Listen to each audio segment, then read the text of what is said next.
¿Qué tal, amigos? ¿Cómo están? Qué gusto saludarlos. Bienvenidos a una emisión más de este podcast, platicando con los protagonistas de nuestro deporte nacional e internacional.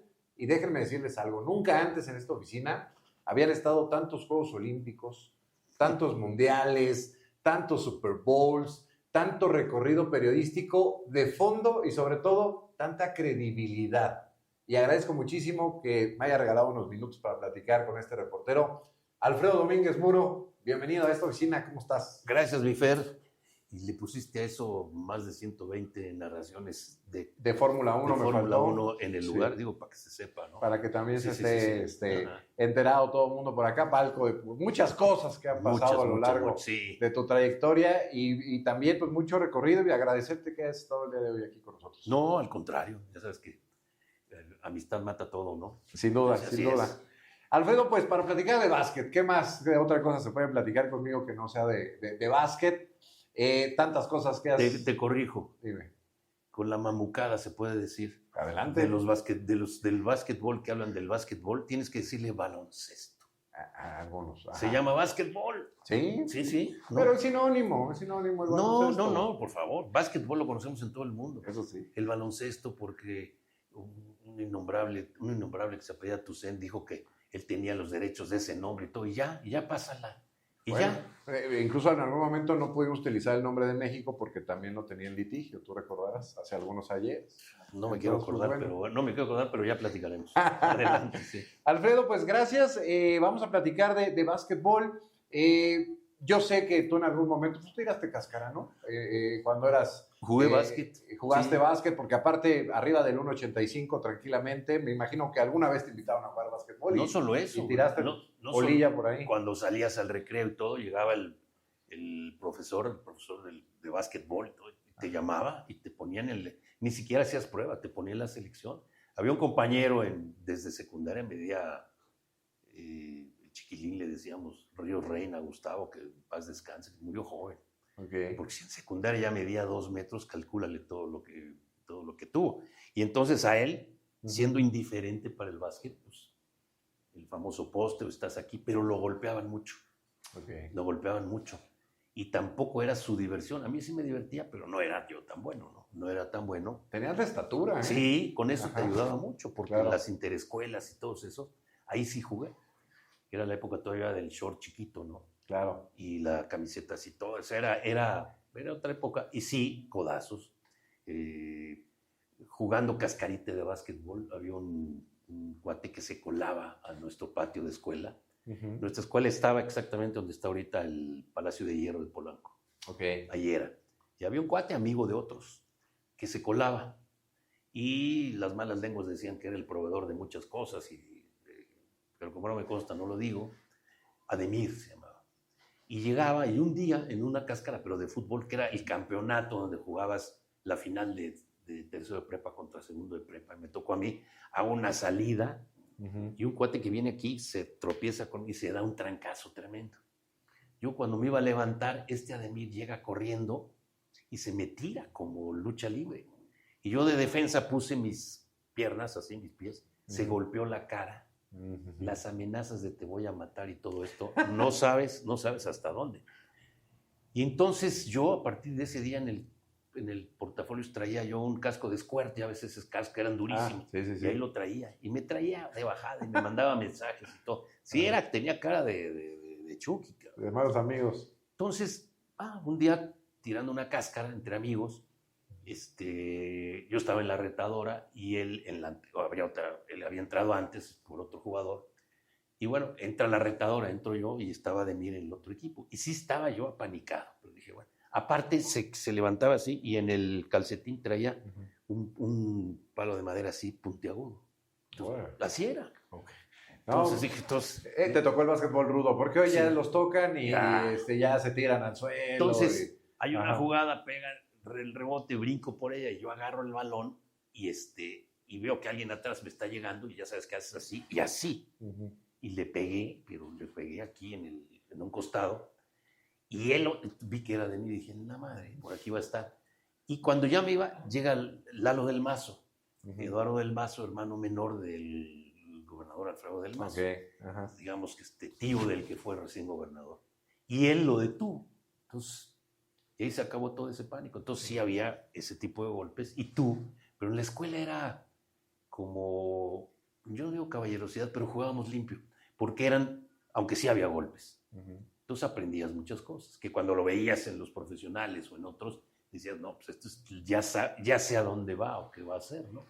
Oye, Alfredo, ya en tu carrera como reportero, porque siempre hemos sido reporteros, ¿no? Como periodista, pues hay prioridades, ¿no? Dentro de nuestro deporte, el fútbol, el boxeo.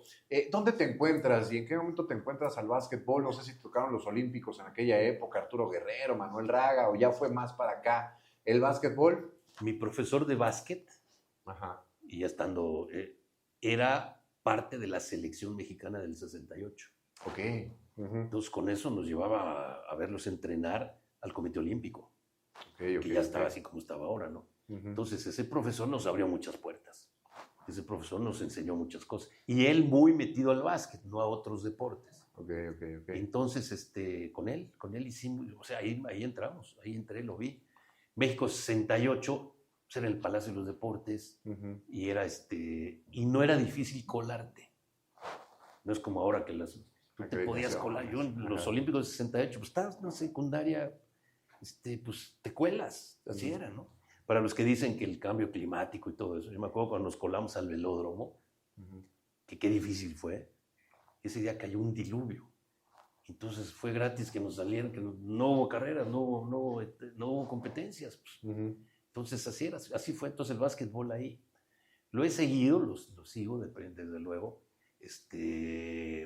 Muchos jugadores los que yo ya admiraba y todo, pues por eso los sigo. Los Celtics de Boston, pues no podía yo dejar de irles a los Celtics, ¿no?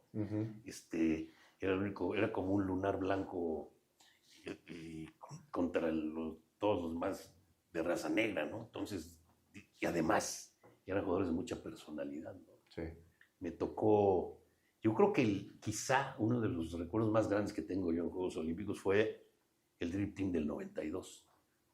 Cuando juega Estados Unidos con Alemania, todavía estas cosas no eran en el 92, todavía estaban en ciernes, todavía ni siquiera aparecían. Entonces me acuerdo que están calentando y cuando ya los llaman a que cada uno va, se quitan las chamarras, hay un jugador de Alemania que saca como de un lugarcito una cámara y sus compañeros se acomodaron junto a Michael Jordan. ¿Sí? Entonces, imagínate la fuerza que tenía Michael Jordan entonces. Imagínate, o sea, nada de redes sociales. Y Jordan aceptó esa foto, que es una foto que nunca debiste solicitar. Estamos hablando de Alemania. Claro. Entonces ya iban perdiendo 10-0 con esa foto, ¿no? Sí. Un evento que marcó mediáticamente pues, al deporte mundial, yo creo que la llegada de Michael Jordan. Y hablando de lo nacional, pues en esta época también sonaba un chavito del norte, de Rosario, llamado Horacio Llamas, que ya hemos tenido oportunidad de platicar con él. Que es donde yo creo que llega a México otra vez de, hay mexicanos que juegan básquetbol, ¿no? Y va a debutar con los Soles de Phoenix. Y bueno, tuvo la fortuna de ser el primero y ahí habían venido 5 más, ¿no?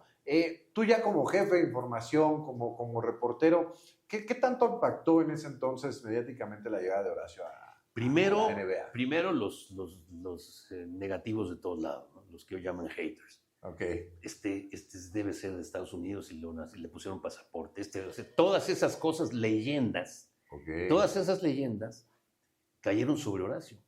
Y la otra, ¿cómo no es de titular? ¿Cómo no está aquí? ¿Cómo no qué? Está en la NBA. Claro. Y entonces sí, yo en los medios en donde yo colaboraba, había que visibilizar ese básquetbol.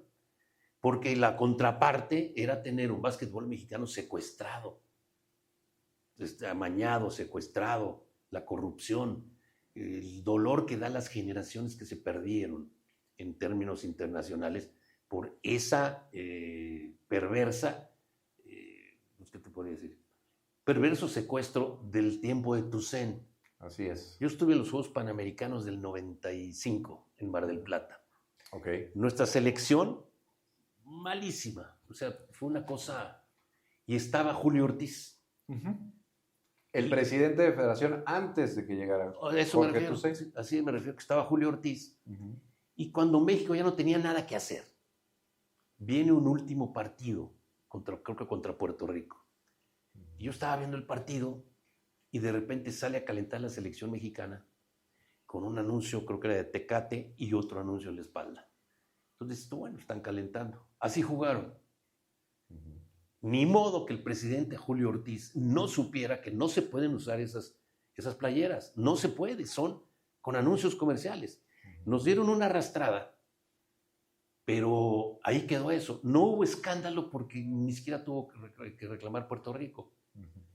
Pero entonces, y ahí suelta el equipo, y suelta la selección, y suelta la federación, Julio Ortiz, con que yo tenía una buena relación hasta ese día.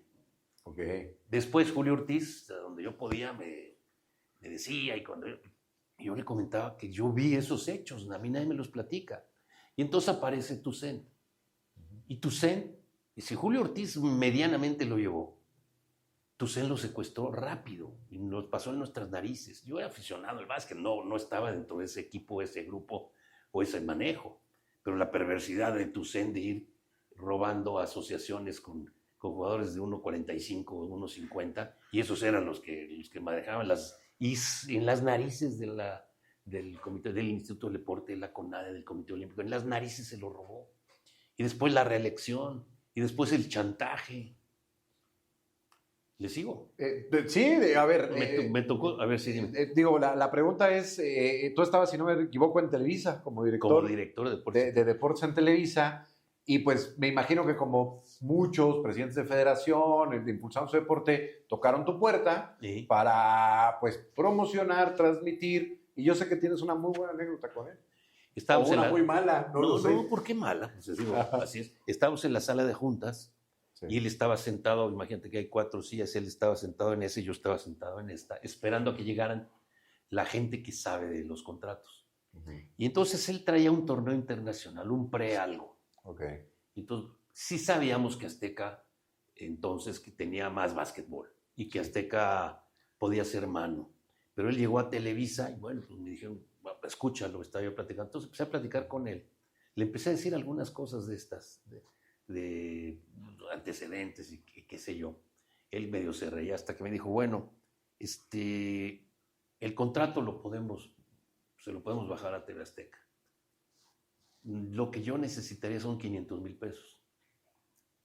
Eso lo oyó este oído y este también. Yo no le contesté nada. Simplemente la dejé pasar. Y en eso ya entraron los negociadores. Él se ve que aventó el buscapiés para que yo le dijera a los negociadores, va. Y la realidad es que ese torneo no se transmitió con nosotros. Y hubiéramos podido pelear por él, pues, probablemente, pero ahí tienes que tener patrocinadores, tienes que hacer esto, y no había tanto esfuerzo por él. Esto fue por ahí el 98, por ahí fue, 98, 99, por ahí. Y ahí quedó eso. Entonces, cuando yo hablo así de él, cuando yo digo, son cosas que pasaron. Claro. Como cuando me han pasado con otros, ¿no? Rafael Herrerías, por ejemplo, el de los toros. Me iba yo muy bien con él, porque Jacobo Sardowski, con quien yo trabajaba, se llevaba muy bien con él. El empresario de la Plaza México y además amigo de todos los artistas, todo esto. Un día llegué yo a una cena en un restaurante junto al San Angelín, barrio sur, de carnes y todo esto. Llegué yo ahí, saludo, estaban los de la federación, estaba Herrerías con los de la federación así, de fútbol. Y en eso yo llego y pues, empiezo a saludar, estaba Justino Compeán, no me acuerdo quién, Decio. Entonces yo me recargo así en la silla para saludarlos y él, cuando yo quito la mano, dice, déjame quitar mi saco de aquí porque se me va a manchar. Entonces yo me quedé viendo así. ¿No me entendiste? No te entendí de qué se trata. ¿Quién chingados te dijo a ti? Y se para y se me encara. ¿Quién chingados te dijo a ti que yo no tengo dinero, que yo estoy manejando dinero de otra gente? Yo había puesto que él manejaba en el fútbol los intereses de Miguel Alemán, lo cual era real, pero no se decía. Claro. Y entonces, ¿quién te dijo? Me empieza a decir tal. Yo dije, a donde me toque, ¿qué va a pasar? Y la persona con la que yo iba a cenar, una amiga estaba ya por allá, yo tranquilo por acá. Y así pasó, hasta que él me dice, ¿y sabes qué va a pasar? A partir de hoy no te vuelvo a dar ni una entrevista. Y me empieza a amenazar así. Y yo puse la mano aquí porque donde me dije, ¿sabes qué, Rafael? Desde este momento ya te saliste de esta cabeza, ya no existes. Porque se estaba enojando él. Claro. Entonces, son reacciones. Sí. Entonces él se para Justino, se agradece y se van. Y él de pronto me hace así y se va y yo me voy a cenar. Cuando termina la cena, él seguía, pero se había cambiado de mesa. Entonces le digo a mi amiga, ¿sabes qué? Salte porque pasa que este va a brincar. Entonces voy saliendo y yo debía pasar por la mesa donde estaba él, pero o me podía ir por otro lado. Dije, no, esto no queda así. Entonces paso detrás, él estaba de espaldas, mueve su silla, tú la oyes, entonces me hago así, me dice, Alfredo, sí. Discúlpame. No, porque yo le dije, yo te cierro con esto. En donde yo dije, te doy el mismo espacio, pero tiene que ser con tu voz. Y tiene que ser con tu cara. Y ahí me desmientes. Y ahí como que se le bajaron los decibeles. Okay. Después, cuando salíamos, ya, oye, discúlpame, y ahí quedó. Y eso pasó y yo no me llevo bien con él. ¿A Jorge Cruzén ya no lo volviste a ver? Lo vi, lo saludo. Ajá. Y claro que se acuerda, pero como la canción, ¿no? Se agacha y se va de lado. ¿Por qué? Porque me lo ofreció. Y yo ahora tampoco voy a andar todo el día anunciándolo, ¿no? Claro. Oye, cae la CIMEVA, que era en ese entonces la liga profesional de aquella época en México, y en el año 2000 se crea la Liga Nacional de Baloncesto Profesional. Así se llama. Sí. Así se llama, Alfredo, ¿no? Baloncesto profesional. El balompié, el baloncesto, no sé. Que pues funda Modesto Robledo, actual todavía, presidente de que la llegó asociación. con muchas ínfulas, llegó, parecía que sí, y era, bueno, ¿qué te puedo decir? Y que hasta la fecha sigue como presidente de ADEMEVA. Esta ADEMEVA, que por el litigio que se vive con Jorge Tucent muchos años, la federación queda incluso poco apoyada por la Federación Internacional, llega Carlos Hermosillo a CONADE en aquella época, y es ahí donde se hace la migración de la federación a lo que es la Asociación Mexicana de Baloncesto en México, que es la ADEMEVA. Yo he comentado y lo digo que hay un antes y un después en el sector profesional de México, ¿no? Una liga que se creó en el año 2000, hecha por promotores, ¿no? Gente que invirtió su casa, su coche, mantenían el básquetbol de alguna otra manera. Y después la llegada de empresarios, que es cuando llega Sergio Ganem a la presidencia de la LNBP. En el año 2011, Juegos Panamericanos de Guadalajara, hay un boom llamado 12 Guerreros. El boom se llama Mario Vázquez Raña. Porque estábamos expulsados de todos lados. Así es. De todos. Muchos critican a don Mario, ¿no? Ajá. Yo ni le debo ni me debe, y la verdad nos llevamos muy bien. Y eran sus Panamericanos, sus últimos Panamericanos, y él tenía que llenar y no había básquetbol. Entonces él, por supuesto que averiguó, yo te lo digo esta parte de don Mario, él vio cómo estaba el básquetbol, vio que estaban jugadores de una generación que estaban perdiendo internacionalmente, y él dio el manotazo y la orden. Y entonces él, que era el presidente de la Organización Deportiva Panamericana, pues abrió ahí un hueco y dijo, México va con este equipo, hay una excepción, no va por federación, va por país. Y entonces ahora sí sigues tú. Bueno, ahí empieza el boom, ¿no? Los famosos 12 guerreros. Llega, don Carlos Padilla también tuvo mucho que ver. Muchísimo. Bueno, Carlos Padilla hacía muchas funciones que don Mario ya no hacía porque ya estaba enfermo. Sí. Y por eso don Carlos Padilla, mis respetos a Carlos Padilla, fue electo al retiro de don Mario, y después fallecimiento, y fue un gran director del Comité Olímpico. Es en el año 2016 que llegan esta nueva camada de empresarios, porque hoy sí tú volteas a ver la LNBP, ves a los señores González, dueños de multimedios, a el señor Han, que entrará el próximo año en el sector profesional, Santiago Hat con los Diablos Rojos del México, y bueno, también coincidimos en esta vida, ¿no? Tú y yo, para platicar de baloncesto, y que agradezco siempre que me des voz en tus espacios para platicar del deporte, del básquetbol profesional y todo el show. Yo estaba esperando que dijeras del reporte Rafa. No. Ya, sigue siendo mi amigo. Continúo. Sí. ¿Cómo has visto la evolución del básquetbol profesional en México? A mí me impresiona, y me impresionó, tú me invitaste, sí, que cuando la media pandemia fuimos a la burbuja Monterrey a las finales. Sí. Me impresiona que se haya hecho. Me impresiona no solo cómo nos trataron, sino las personas que estaban. Me impresiona que teníamos de esas tribunas con fotos de gente pegadas, ¿no? Ajá. Eso me impresiona. Y que los pocos que estábamos ahí, que estábamos dentro de la burbuja, hacíamos ruido como si estuvieran todos. Yo tengo fotos ahí con el que me tocó estar aquí. Ahí me impresionó la organización del básquetbol de los actuales. Uh-huh. Me impresionó mucho. Me impresiona la ciudad de Monterrey, que tienen Rayados, que tienen Tigres, que tienen a los Sultanes y que tienen a Fuerza Regia. Uh-huh. No puedes decir un nombre mejor para Monterrey, Fuerza Regia. Ya no tienes que buscar ahí que se ponle los alacrancitos, perdón, los no sé qué, los hormigas, los no sé qué. No hay otra cosa que lo defina. Y siempre arriba, y siempre arriba, y siempre arriba. Me impresiona la personalidad de cada ciudad, ¿no? Yo visito mucho Querétaro y el equipo ya tiene su nombre y su personalidad. Empiezas a ver esto. Lo veo también, yo veo más básquetbol desde que tú y yo, nos amistad que ya va para 10 años o más, porque lo sigo, la apertura en la televisión, la liga que se... Y lo que más me impresiona, lo que más, porque siempre los primeros son primeros, que cuando sale la liga del básquetbol profesional mexicana, ¿no? La LNBP de mujeres, en los contratos, tú me has enseñado contratos, en donde está que las que son mamás tienen una guardería, en donde está que se les trata de iguales hasta donde se les puede tratar de iguales. Esa parte del básquetbol femenil que le están dando una visibilidad hace que ahora toquemos la puerta para eventos internacionales de mujeres. Todo esto en un muy corto tiempo y a pesar de las rémoras que todavía hay incrustadas en directivos del básquetbol oficial que no es oficial. Tienes una frase, a mí me gusta mucho, que es que el deporte profesional es lo más importante de lo menos importante. Correcto, de un país. Sí. Dejando un poquito de lado, pero cercano a...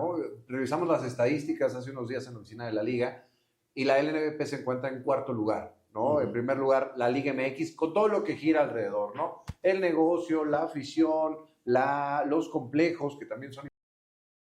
En segundo lugar, la Liga Mexicana del Pacífico. Tercer lugar, la Liga Mexicana de Béisbol. Y en cuarto lugar, la LNBP. Si esto tú me lo hubieras preguntado cuando yo jugaba, me hubiera reído, no te hubiera creído en lo absoluto, ¿no? Hoy hay jugadores internacionales de Europa que vienen a jugar a México, jugadoras WNBA que ahorita están jugando la temporada, el béisbol, que creo que está resurgiendo, ¿no? En taquilla, tú ves el Estadio de los Diablos lleno cada juego. Pero a raíz de que llega un directivo que aunque no sea su deporte, tiene un gran oficio. O sea, Horacio de la Vega tiene un gran oficio de administración. Bueno, Horacio de la Vega fue pentatleta olímpico.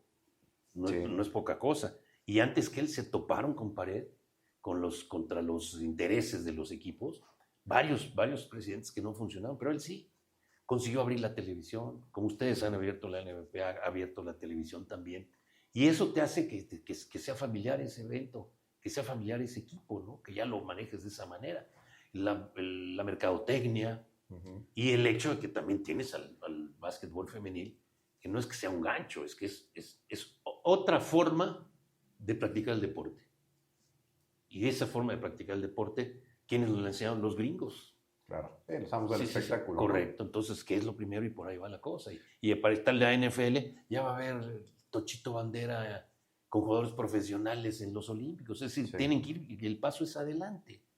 Yo sí, ya no hay que ver para atrás porque no es bueno, pero si no entiendes lo que pasó, vas a hacer el error.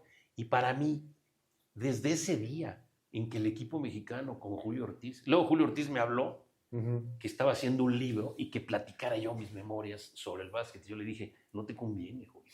Y otra vez, ya no sé si sacó el libro o no, pero él varias veces me habló para que yo dije, ¿para qué hago eso? O sea, yo tengo ¿por qué no lo hago? Mejor, ¿para qué no lo hago? Y entonces, desde ese día, el básquetbol es así, de bajada. Después no aparecíamos, aparecíamos como México, después no existimos, y las generaciones que se perdieron. Claro. Los 12 guerreros que tú mencionas, que ya son leyenda, varios de ellos se tuvieron que retirar en 1 año, máximo 2 años. Entonces estuvieron el básquetbol enfermizo, el de la corrupción, el de los salarios chiquitos, el de los que dejaban de cobrar, y veían pasar en sus narices equipos latinoamericanos. Que la generación dorada en Argentina, por ejemplo. Correcto, y que ya no, desde eso, y el secuestro de Jorge Toussaint. Entonces, esa perversidad que todavía a la fecha dura porque está en litigio todo. Si la CONADE, viendo la capacidad de nuestros clavadistas, ya con Rommel, porque con Ana Guevara, con aquello de que vendan calzones, con Ana Guevara es la enemiga pública número 1 del deporte que ella practicó y atacó a quienes fueron sus pares con los que ella viajó. Los atacó a todos, no nada más a nadie. Entonces, cuando llega Rommel, que lo estimo mucho, me llevo muy bien con él, los manotazos que ha dado han sido sensibles. Para mí el primero, la Federación Mexicana de Natación secuestrada por Espíritu Doró. Secuestrada a tal grado que él está investigado por la fiscalía y tal. Pero Ana Guevara lo soportó. ¿Por qué? Bueno, 2 más 2 son 4, ¿no? Los billetes son de 2 caras. ¿Y qué hizo? A ella y a María José, mis respetos, formaron con la complicidad de Olegario Vázquez Aldiri, lograron hacer una Federación Mexicana de Clavados. Sí. Entonces se hace la Federación Mexicana de Clavados, la reconoce CONADE, Comité Olímpico, y fueron por la Federación Mexicana de Clavados a los Juegos Olímpicos y ven los resultados, y a los Mundiales y ven los resultados. ¿Qué viene ahora? Sin duda, la Federación Mexicana de Nados Sincronizados. Claro. Bueno, eso tendrían que hacer con el básquetbol. Pero hay mucha perversidad en eso, que son los mismos y se repiten. Pero por fortuna existe esta liga profesional que le pinta violines, por no decir otra cosa, a estos directivos que quieren sacar sangre de todo. Oye, Alfredo, la parte mediática para el deporte profesional es fundamental. Fundamental. ¿No? Y con la llegada de la tecnología, el internet, la democratización de los medios, la televisión de pago, ya hablamos de derechos. A ver, Michael Jordan debuta el siguiente año como comentarista, ¿no? En la NBA por la nueva asociación de derechos. Muy poca gente sabe que tú fuiste pionero en ese tema cuando estuviste en MBS y te tocó negociar derechos de fútbol. Fuiste punta de lanza para lo que hoy pues ya conocemos como, a ver, ¿cuánto va a dar YouTube? ¿Cuánto va a dar la televisión de paga? ¿Cuánto va a dar? ¿Y qué le interesa a cada quien? ¿Nos puedes platicar un poquito de cómo fue esa anécdota? No, ¿cómo no? Estaba yo en MBS, yo a muy pocas gentes le digo patrón, y a don Joaquín Vargas, padre de los actuales Vargas que manejan muy bien. Y viene el boom de MBS. Entonces yo me fui a MBS como director de deportes y de repente nos dieron como exclusiva ESPN, pero de hace muchos años. Entonces se lo tenía todo cable, nos dan a nosotros una parte. Yo no invento, pero hicimos multideporte para que no se llamara ESPN, pero tenía yo quienes narraban esos. Yo agarraba los principales eventos y tenía muchos compañeros que están todos. Sotcliffe, por ejemplo, que me lo mandaron porque él hablaba bien de golf y después habló bien de todo. ¿Quién más te puedo decir de los que está? Híjole, varios, ¿no? El Gordo García Bustamante, pasó por ahí Raúl Orbañanos, en fin. Aparte tú eres brotherzazo de Orbañanos. No, bueno, brother, y lo que le sigue, ¿no? Y bueno, pues yo tenía un profesor de tenis, ahorita se me va el nombre, ¿cómo se llama este? ¿Rodolfo Vargas? Rodolfo Vargas era mi profesor de tenis. Ok. Y yo lo traje de ahí, de donde yo juego tenis o jugaba tenis, lo traje, lo puse a narrar tenis y ahí siguió. Se metió, vinieron algunos sismas, supo meterse en TV Azteca y ahí está. Como esos te puedo decir otros 10. Claro. Unos agradecidos y otros no, que tampoco está uno por eso. Pero eso se formó ahí. Y cuando vino la cuestión de derechos, tuvimos en la mano el oro de McKenna. Porque ESPN dijo, me gusta mucho lo que están haciendo, pero no pueden ser exclusivos. Y mis directores, ahí yo no mencionaría a Ernesto Vargas, que era el director, sino Alberto Ennis, que era el que manejaba esto. Se dio cuenta también de esto, pero ellos pidieron la exclusiva. Y ESPN dijo, no, esto es para todos, pero la voz de ustedes se va a escuchar 5 años en toda la República Mexicana. Y Ennis seguramente hizo promesas, o vete a saber qué. Pues se aferró. ¿Hasta qué día? Hasta el día que se vencieron los contratos. Y con excusas y todo. Yo tampoco soy monedita de oro, pero hablo siempre así. Y de ahí él me echó de MBS.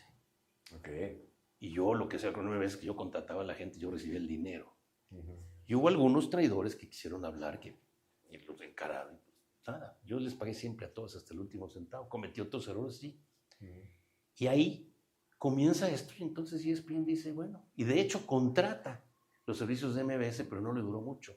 Después ya ESPN se dio cuenta y contrató él. Y de ahí pues todo es historia. Tengo una relación con ellos, pero eso fue. Entonces sí es los derechos. Entonces, ¿qué pasaba? Que don Joaquín me dijo un día, sí, pero no tenemos fútbol.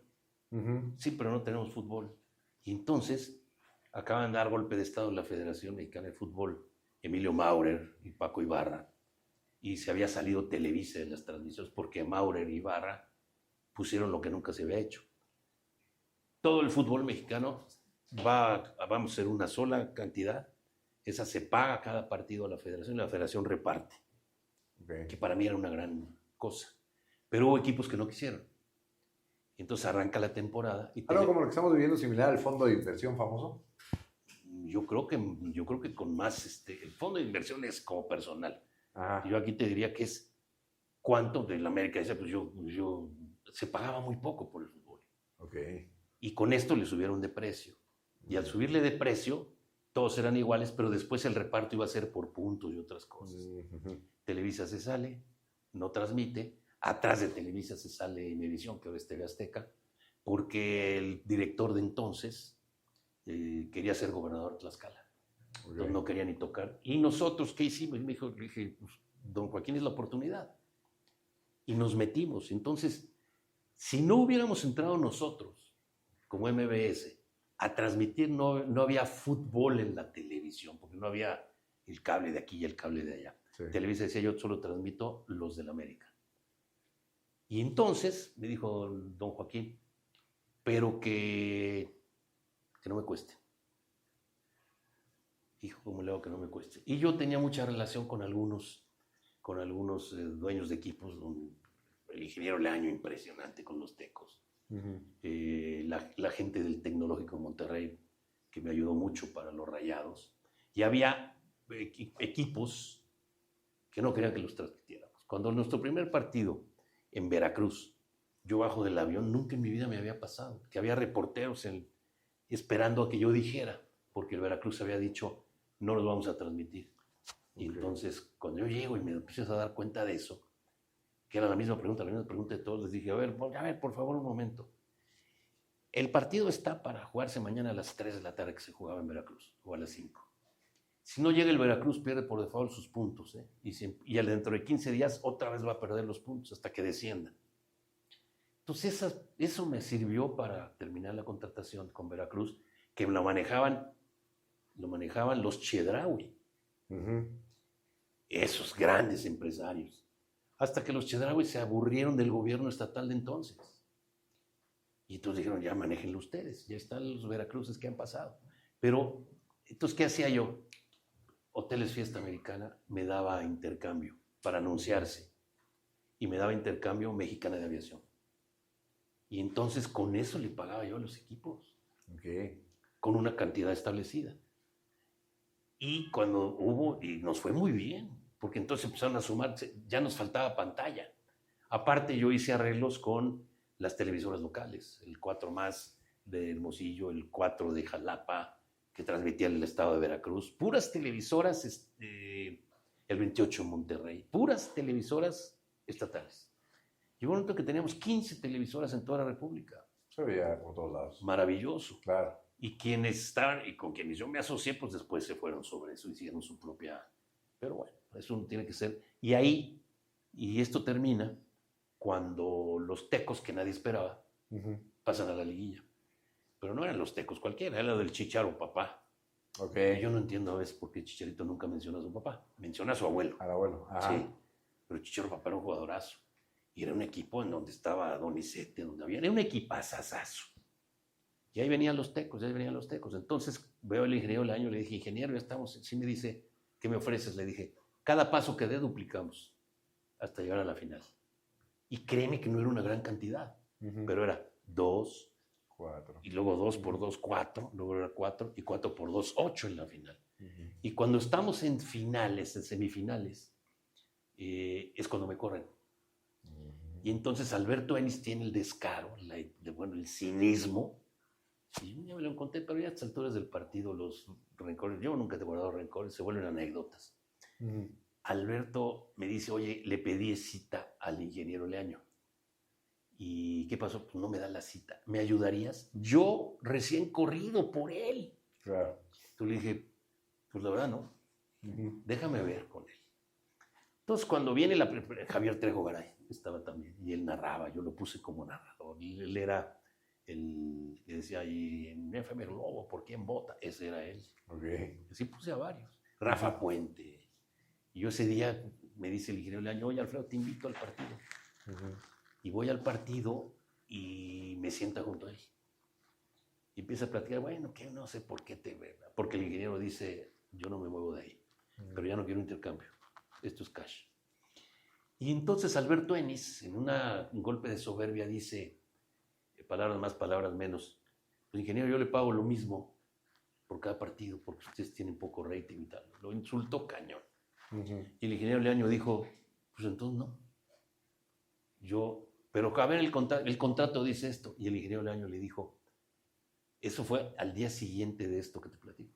Y el ingeniero Leaño le dijo, porque estaba yo sentado junto a él y veo a Ennis aquí atrás. Y me dice, pues güey, ¿qué pasó, Alberto? Dile al ingeniero, ¿no? Que mañana tengo cita con él a las 10 de la mañana y te pido por favor que estés en la junta. Fíjate. Es a las 10. Dije, no friegues, güey. Mira, no le voy a decir al ingeniero, seguro va a llegar, pero mi vuelo sale antes. No te puedes quedar, no, porque lo pagué yo, no lo pagaste tú. Y se queda Ennis aquí parado, aquí arriba. Y bueno, el ingeniero ya sabía. Entonces, termina ese partido, califican, van a la siguiente ronda, y entonces el ingeniero recibe a Ennis. Palabras más, palabras menos, Ennis le dice, pues entonces, ¿en qué quedamos, ingeniero? Y él dice, tengo una oferta de Televisa. Me dan $1 millón. Y entonces, Ennis dice, no, señor, no. Y se va pensando que no era cierto, y sí era cierto. Y le dieron ese $1 millón y le dieron a Duilio Davino. Y aquí en mis narices. Y eso dejamos ir. La final la ganó Tecos a Santos. Sí. Con un equipazo Tecos. Y la tuvo Televisa. Y Duilio Davino, pues se fue para acá. Sí. Entonces dices, bueno, muchas anécdotas que podríamos seguir platicando, Alfredo.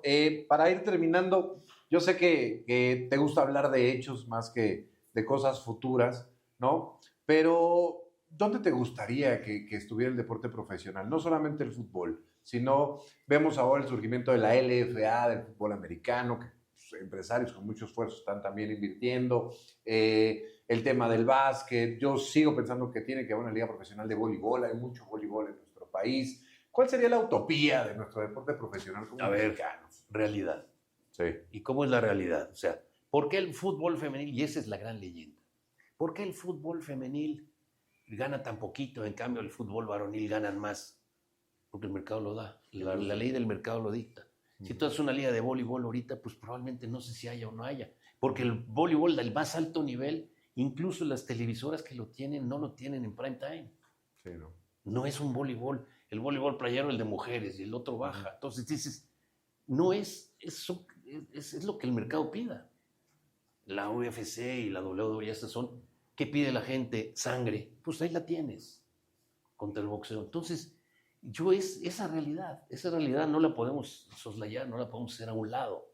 Y esa realidad está y existe y no la puedes mover. Solamente cuando ya donde tendríamos que platicar, porque ya estamos muy largo, la gente se va a salir de aquí, pero la realidad es el mercado es el que lo marca. Tú ves el tenis de hombres y de mujeres. El de mujeres costó muchísimo trabajo, hasta que Billie Jean King, que ya estaba retirando, y Martina Navratilova, que ya se estaba retirando, esas dos a las que la gente tanto atacó, todas las jugadoras de tenis tendrían que mandarle un regalo de Navidad cada año a las dos. Ellas consiguieron hacer la liga profesional, la WTA, y eran bien poquitas, y andaban en 2 camionetas, ya llegaban a los lugares cuando ya la liga profesional del ATP, ¿Y qué hicieron? Persiguieron. Y cuando ya se les dio oportunidad, los Grand Slams no les querían pagar. Y ellos pidieron y consiguieron y demostraron que en la televisión había ratings muy grandes. Y solo el tenis tiene igualdad, tiene paridad de bolsas. Pero fue demostrando con hechos. Alfredo Domínguez Muro, muchas gracias por visitarnos el día de hoy. Está bueno. Yo sé que nos podemos seguir platicando largo y tendido, que no sea la última, y pues agradecerte que hayas venido aquí a visitarme. Órale, pues, al contrario. Y todo lo que se queda en el tintero. Pero sí, me hiciste recordar muchísimas cosas. Siempre me pasa cuando platico contigo. ¿Nos vemos en Mexiquense? Dios mediante. Sí, claro. Ok, ¿y Sí, en ADN 40? Y en ADN también, por supuesto. Ahí Sí, te seguimos. Ahí estamos. ¿Y en tus redes sociales? Sí, en ADN 40 estoy todos los días, de lunes a viernes, a las 6, entre 6:45 y 7. Okay. En Mexiquense, lunes y viernes a las 7 de la noche de hora del centro, es desde 1 hora. En mi red @Domínguez Muro en todas las plataformas que tengo que detonar y que en un futuro ya lo vamos a hacer más, pero el futuro es pronto. Seguro. Era ayer, claro.